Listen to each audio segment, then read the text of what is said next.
Je veux qu'on lise un peu dans le livre d'Éphésiens. Et ici, là, la sanctification est une grande arme. Voilà pourquoi on nous dit, sans laquelle personne ne verra le Seigneur. Si j'arrive à voir le Seigneur, tout ce dont j'aurai besoin, je vais l'obtenir. Alors, il faut que je fournisse ça. Des efforts. Des efforts pour la sanctification. Éphésiens au chapitre 6, le verset 10. Les armes de Dieu, il faut batailler. Il faut batailler. Il faut batailler. Il faut batailler pour les porter. Il y a beaucoup de choses, de fois, que tu avais envie de faire, ou que tu étais envie de faire, mais à cause de ton esprit, de ton âme, je te dis non. Je vais aller vers ce que Dieu me dit. On a des amis, on a des personnes, de fois qu'on pouvait fréquenter. Mais par le fait qu'à un moment donné, on recherche la vie. La vie. Non. Il y a des choses qu'on ne peut plus faire. Éphésiens 6, le verset 10. Vous allez constater encore. Voilà ce que Dieu dit. Au reste, fortifiez-vous dans le Seigneur. Alors, Dieu ne dit pas, il vient nous fortifier.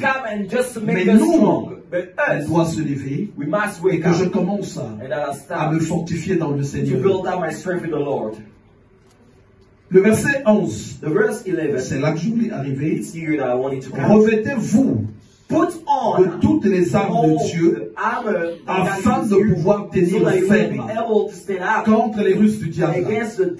Alors, dans les batailles que tu batailles, tu as un combat.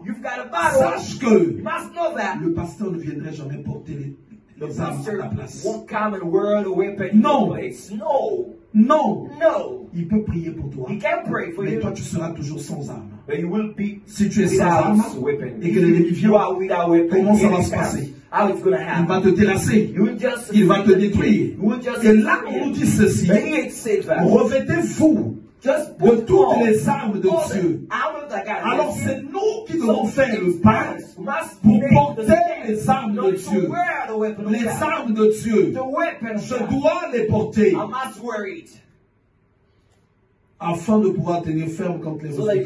Car nous n'avons pas à lutter contre la chair et le sang, mais contre la domination, contre les autorités, contre les princes de ce monde des ténèbres, contre les esprits méchants dans les lieux célestes. Alors, quand je combats contre les sorciers, contre les démons, contre les satanistes, alors il faut que je sois revêtu d'armes. Il faut que j'ai les armes de Dieu. Alors, je dois méditer les Écritures. Je dois me lever et dire que je dois porter les armes. Le verset 13 nous dit encore, c'est pourquoi prenez toutes les armes de Dieu afin de pouvoir résister dans le mauvais jour. Alors, même dans le mauvais jour, quand il y a la bataille, les armes de Dieu, je dois les porter. Sinon, dans le mauvais jour, je peux tomber. On nous dit encore, et tenir ferme après avoir tout surmonté. Même quand tu as eu ta délivrance, l'ennemi va encore revenir. Alors, si tu n'as pas porté les armes, dans cette bataille-là, tu peux encore tomber. Après, voilà ce que dit la parole de Dieu.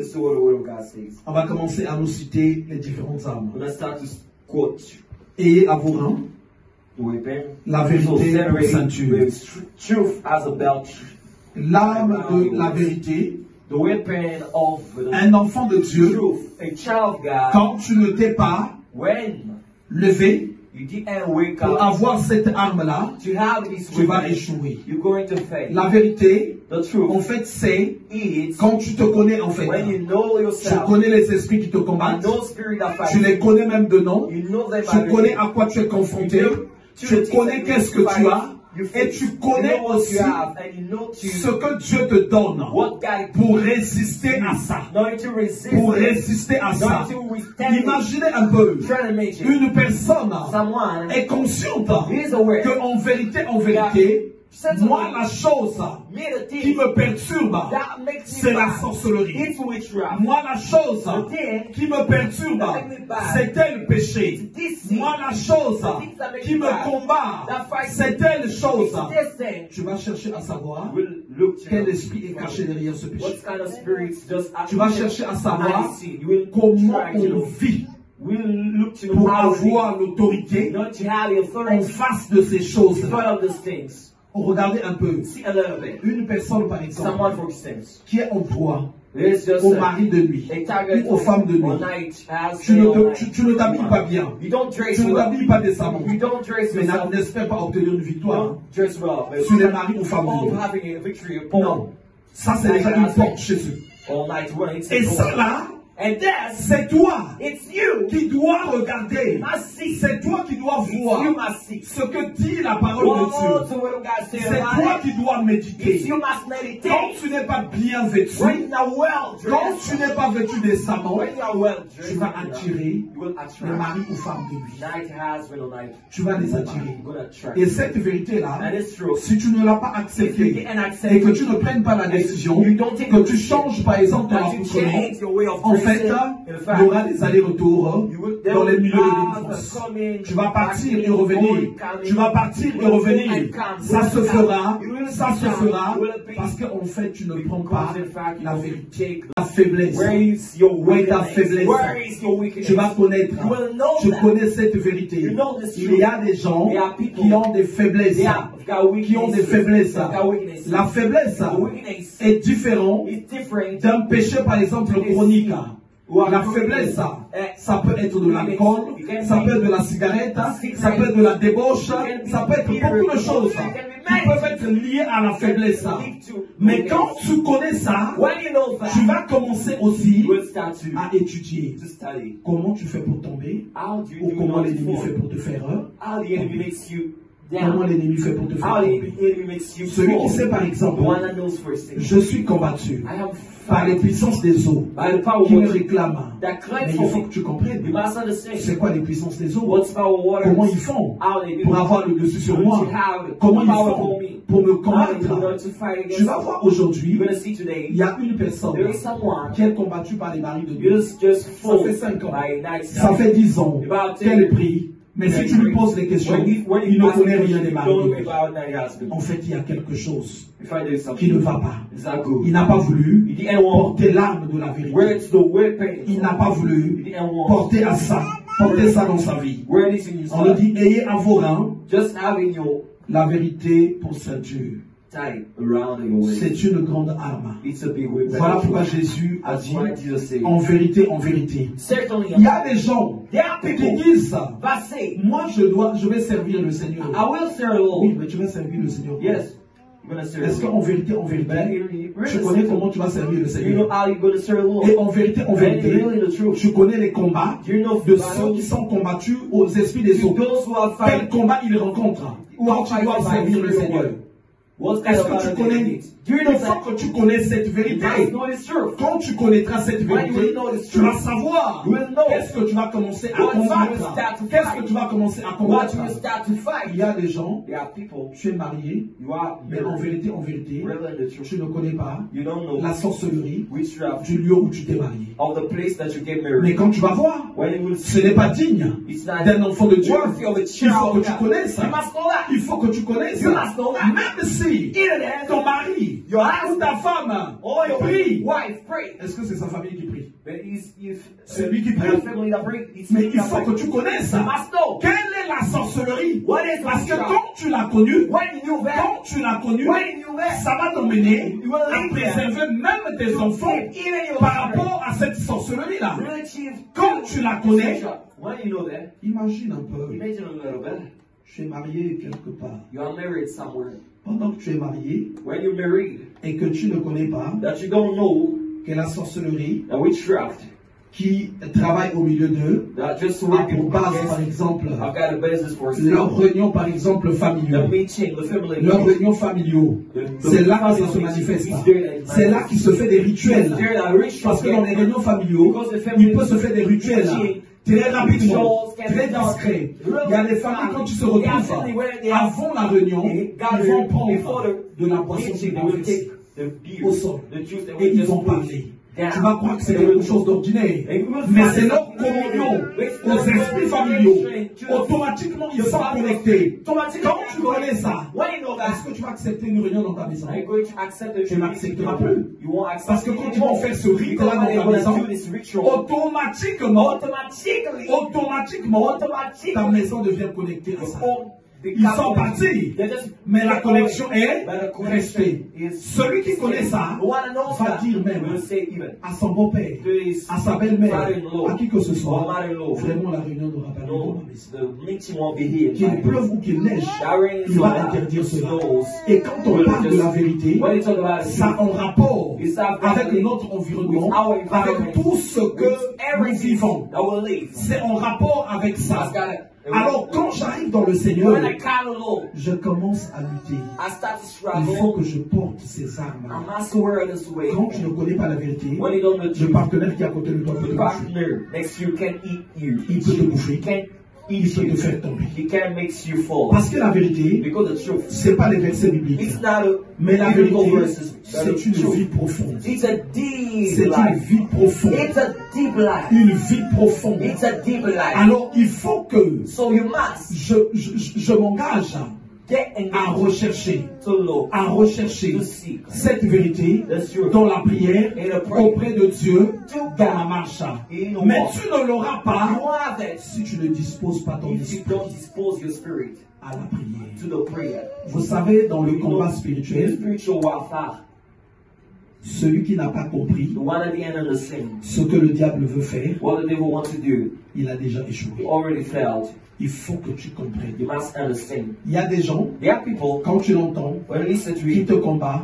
Quels sont tes combats? Quand tu vas l'écouter, tu comprends tout de suite qu'il ne sait rien. Il va voir, il y a des fois des femmes là qui viennent, il y a des fois des géants là, il y a des fois quelqu'un comme ceci, il y a des fois quelqu'un comme ça, il y a des fois comme ça. Quand il y a une guerre, il y a une cause unique, principale.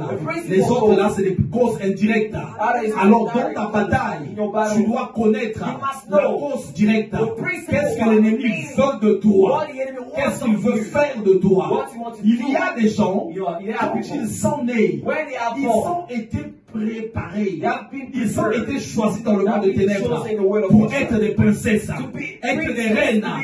Il a été dit deux fois dans sa famille ou dans sa tribu, dans sa nation, c'est lui qui va ramener l'honneur.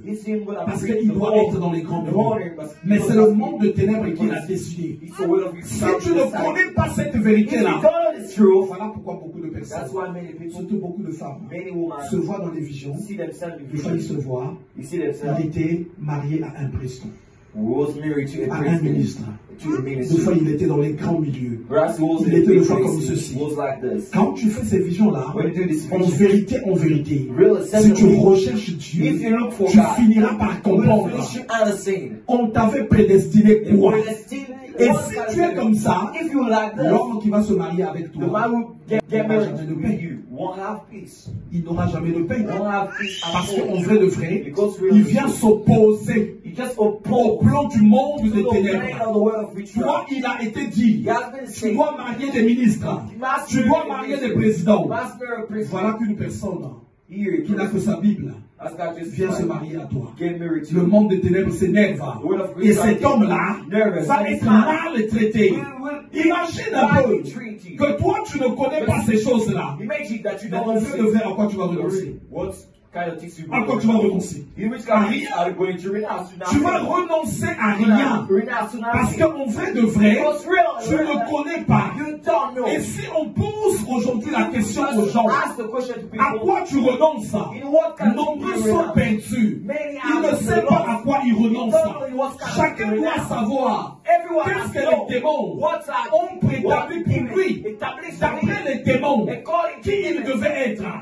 d'après les sorciers, qui il doit être, d'après la sorcellerie de sa famille, qui il doit être. Alors tu peux venir ici, nous renonçons à la sorcellerie dans l'église, nous renonçons à ceci dans cette nation.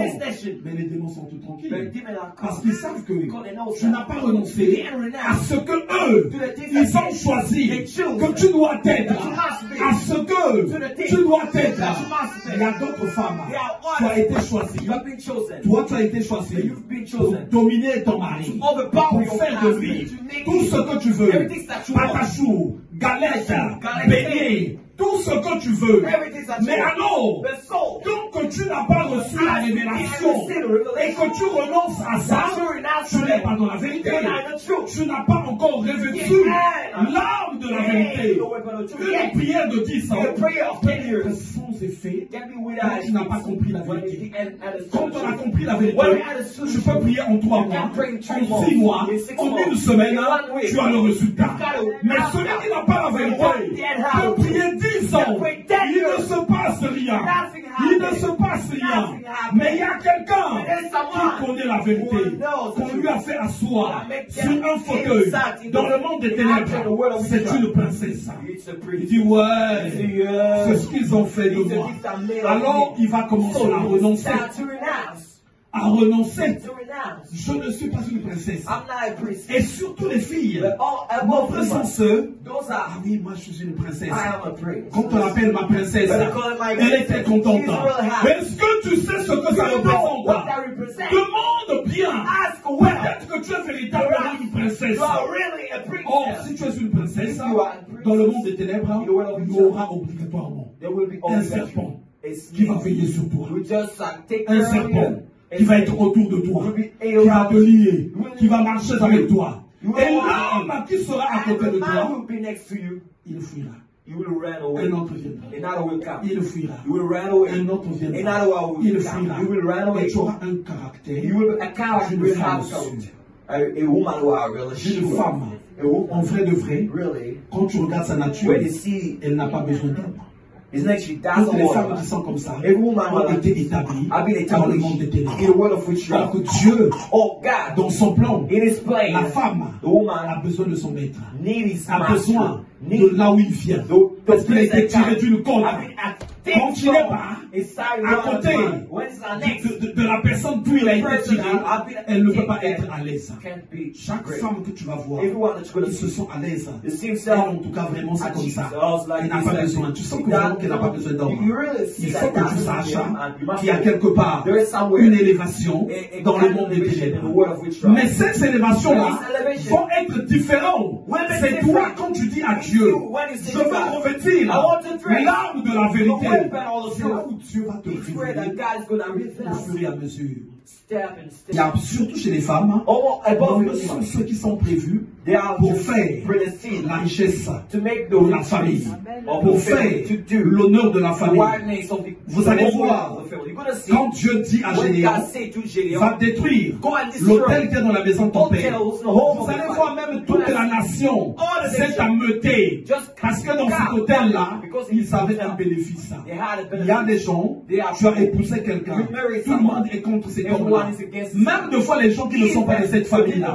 Parce que l'hôtel qui était prévu dans ta vie devait donner un bénéfice à beaucoup de personnes.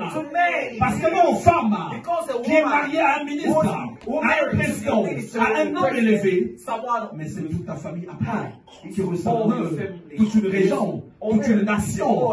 Alors, voilà pourquoi, quand je vis, quand je marche, il faut que j'apprenne à rechercher la vérité sur ma vie. Il y a des gens qui ont des combats, mais qui ne comprennent même pas pourquoi ces combats-là. Pourquoi ces combats. Il faut que je recherche pourquoi les combats. Pourquoi c'est comme ça. Qu'est-ce qui ne va pas. Seigneur, je veux connaître la vérité. Et c'est là où, dans Ephésiens 6, la première âme dont on nous parle, tenez donc ferme, ayez à vos reins la vérité pour ceinture. La ceinture représente la chose qui tient les vêtements. En fait, quand tu n'as pas cette ceinture-là, tes vêtements tendent, this belt, ta nudité est visible, your ça power veut dire que is tu es exposé à visible. l'autre. It means that you are Une exposed femme to over. qui n'a pas la révélation, il y a un pacte de célibat qui est placé dans sa vie. Vu qu'elle ne connaît pas cette vérité, elle va être exposée à l'opprobre. Chaque homme va partir, chaque homme va partir, chaque homme va partir, et c'est la désolation. Mais la femme qui connaît que le célibat, ou l'homme qui connaît, le célibat a été placé dans sa vie, quand les pressions montent avec sa femme, il ne rentrera pas dans cette cadence. Parce qu'il connaît la vérité, que là c'est le célibat qui vient réclamer. Là c'est le célibat qui vient réclamer. Là c'est le célibat qui vient réclamer. Là c'est le célibat. Toute sorcellerie auquel tu es victime, même la sorcellerie qui tire les gens dans les domiciles familiaux mystiques, ils ont toujours leur raison. Mais cette vérité-là, malheureusement, beaucoup de personnes ne la connaissent pas. Mais il faut rechercher la vérité. Il faut la rechercher. Il faut la rechercher. Il y a des endroits où deux fois les gens sont passés. Dernièrement, j'expliquais à l'évangéliste. Il y a souvent des gens qui croient que tout le monde, avant de venir à Christ, sont dans la sorcellerie. Ah ben non. Ah ben non. C'est pas ça que dit la parole. Non. Non. Il y a des gens, quand tu lis le livre de Luc, au chapitre 4, on te dit que Jésus est venu pourquoi? Pour libérer les captifs, les opprimés, apporter une bonne nouvelle aux pauvres, et puis envoyer les opprimés. Donc sur la terre, il y a les captifs. Ils sont captifs de quoi? Du monde des ténèbres, suivez-moi très bien. Il y a les opprimés, c'est un autre cas. Ils sont opprimés par quoi? Par les démons et les sorciers. Il y a également ceux qui sont pauvres que le Seigneur doit annoncer une bonne parole. Leur état de misère, leur état très délabré, c'est un état qui a été déclenché par le monde des ténèbres. Et donc, toutes ces 4 catégories de personnes, quand tu les quittes, après tu retrouves maintenant d'autres catégories. Les sorciers, les occultistes, tu vas les retrouver plus jeunes. Alors, quand tu connais la vérité, tu peux retrouver deux fois que chez toi, tu n'es pas captif, mais tu pratiques la sorcellerie. Ta prière va changer. Vrai ou pas vrai? Quand vous voyez, les gens n'atteignent pas les délivrances de la même manière, parce qu'ils ne sont pas dans les mêmes situations. Voyez-moi, il y a des gens, lui, il n'a pas été sorcier. Lui, il a été un captif. Est-ce que vous comprenez? Le Seigneur vient à son aide pour l'affranchir. Mais il y a des gens, deux fois ton esprit opère. Donc il faut que tu aies la révélation, la connaissance sur toutes ces choses. Il y a des gens qui sont vraiment heureux. D'abord, nous tous, on était pour nous des sorciers. C'est heureux. Il n'y a même pas tout le monde dedans. Il y en a qui sont des captifs. Il y en a qui sont des opprimés. Et il y en a qui ont été comme ça. Alors, en recherchant cette arme, la vérité, je t'assure, tu vivras et tu prieras d'une manière différente. Seigneur, j'avais été initié à un esprit animal. J'avais été comme ceci. J'avais été comme ça. Il y a des gens, il a des batailles, mais il ne sait pas. Deux fois, c'est l'engagement de ses parents. Quand un parent s'est engagé de foi dans l'occultisme, dans le fétichisme, vous savez que ça engage directement les enfants jusqu'à la 4e génération. Alors tu peux être de ceux-là, ça t'a atteint, mais c'est pour ça que tu vas aller prier auprès de Dieu. Seigneur, non, mais je n'ai rien fait, c'est mon père, c'est ma mère, aie pitié de moi, aie pitié de moi. Tu vas aller implorer le Seigneur de cette manière. Alors, il faut que je fournisse les efforts, que j'arrive à connaître, à comprendre la vérité, à comprendre la vérité, à quoi la personne a été consacrée, à quoi elle a été vendue. Il y a des gens qui se sont vendus eux-mêmes, même aller faire des camons que les gens partaient faire pour être forts. Les gens se sont vendus eux-mêmes. Il y a des gens qui se sont vendus que par des alliances humaines, il a rencontré une femme, un homme, en se disant seulement je t'aime, tu es mon amour, je ne veux pas me séparer de toi. Vous faites une alliance, là où ça va devenir maintenant difficile. Quelqu'un va me dire, la question a été même posée à la sœur hier, est-ce qu'il y a une référence biblique? Je vais dans le livre de Deutéronome. Deutéronome 7, 8, je vais vous lire ça. L'Éternel va parler en disant ceci. Tu ne leur donneras pas tes filles ou tes fils, ils ne doivent pas contracter de mariage. Parce que s'ils contractent de mariage, ils vont prendre leur cœur, les détourner de l'Éternel et l'emmener vers les idoles. Parce qu'en fait, c'est une alliance des ténèbres. Il y a des mariages qui sont des alliances de sorcellerie. Il y a des mariages qui sont des alliances de l'occultisme. Et beaucoup de personnes se sont livrées, se sont données eux-mêmes. Alors, la vérité, je dois la connaître. La vérité, je dois fournir les efforts pour la connaître. Moi, je dis souvent à mon épouse, ne passe pas ton temps à murmurer vis-à-vis de Dieu. Mais en vrai de vrai, Dieu ne sera jamais possédé. God won't be possessed. Et Dieu n'aura jamais un problème. Le God won't have a problem. The problème, c'est nous. C'est nous qui devons fournir des efforts. Il y a souvent dit, ah oui, mais Dieu est juste. Mais Dieu, il est comme ceci. Tu peux te plaindre, tu peux dire comme tu veux, mais Dieu, il sera Dieu. Il restera Dieu. C'est nous qui avons besoin d'être sauvés. Alors je m'engage dans ce chemin et je veux être sauvé. Je veux connaître la vérité. Connaître la vérité. Même mon épouse, il faut que je connaisse la vérité. Que je sache quelle est la chose qui sommeille. Qu'est-ce qui a été dit sur sa vie. Quelles sont les paroles. Pendant que les autres maris, ils vont juste, oh oui, les yeux sont comme la lune, comme ceci. Moi je vais chercher à savoir, ton esprit est comme quoi, ton âme est comme quoi, ta personne intérieure est comme quoi. Parce que j'ai envie de connaître la vérité. Alléluia.